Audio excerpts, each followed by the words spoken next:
get it in the classroom? Have you any experience with podcasting in the classroom, or how can we use it to enhance student learning? We can have the students create their own podcasts. There's schools that do that students do their own podcasts based on interviews they've done with community members. They've done research and they create a podcast for it to share that with the school. The school can post these on their websites. The teacher can do a podcast interviewing students or staff about what they do, post it on the website. They can create their own interview with community members for project-based learning, for example. So there's and students, if this was available to me when I was in middle school, for example, I would have loved it. I would have just been hooked on, I'm going to do an interview on this subject, I'm going to go talk about science, or I want to go talk about an issue or a problem that we want to fix. You know, there was a quote that I saw recently that I posted on my Twitter account that said, don't ask students what they want to be when they grow up. Ask them what problems they want to solve, and that's going to help guide them. So podcasting is a great way to do it. Say, hey, you're going to create a show about a problem, and I want you to figure out how to solve that problem. So doing that problem-based learning with students is another great avenue for having them do that. They can do video podcasts. There are video podcasts out there. There are also more audio podcasts. But there are video things that students can do as well. So I think it's an exploding field right now. And to equip your students with the skills to interview people, to do the research that's needed, to do podcasts, to do a show on science project, to talk about math history, anything like that is going to be more engaging than writing a paper on it, in my view, at least. So I think it's a nice tool to add to our portfolio of teaching tools. Yeah, I could see there being on Sirius or XM or satellite radio an education show that's dedicated to providing shows like mine and others that are working so everyone can get those on their satellite radio, for example.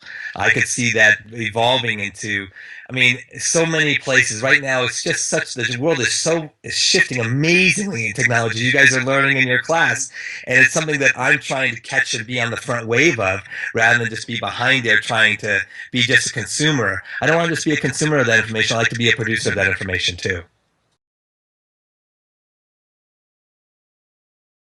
I think I would go back to that point, is just making sure you're clear about your audience, who you're speaking to. I'm really, for me, one of my strengths is engagement. I'm naturally curious, and I think a lot of educators are. They're naturally curious people. They're naturally good learners. Most of them are that. And so I think just having your audience in mind, think about what you like to talk about. What are you personally passionate about? And so look at what you're personally passionate about, what you personally care about in education, and think about how you might, as you listen to other shows, how might you start to create a format for yourself? Do you want to have two of you doing a show together, for example, that are talking about a subject? Do you want to have two of you interviewing somebody, bringing in a guest? Do you want to talk to students and just record those and put those together as a show? What is it that you want to do as a format? There's so many different kinds of format. There's story-based formats. There's people who will talk about their own, personal days and their personal challenges, their classroom experiences, and what they've learned from them. So there's just so many formats, and I think as you listen to more shows, you'll get a sense what kind of style you want to have, and consider length. Most people out there listening to the podcast, there's people that do it for an hour. There's people that have 10-minute podcasts. Mine's about 30 minutes because I feel like most of the people drive to work and they drive home and they want a little bit of inspiration that they can listen to that show on their drive. So I think that you want to consider your length, your audience, and what you're passionate about, and your format. Once you get to you start thinking about your message, what you're passionate about, you'll start to find the steps and tools to do it.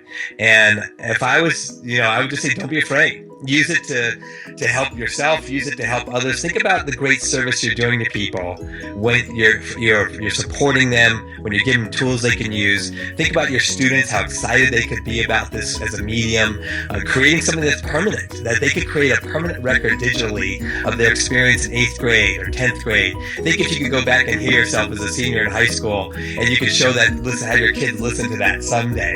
That like, hey, kid, I was in 12th grade once too. Here's a project I did then. And this stuff is permanent digital records. And just think about the possibility in your digital footprint that you can leave, your legacy for those that'll be your offspring, your partners, your kids someday, your ancestors will look at that.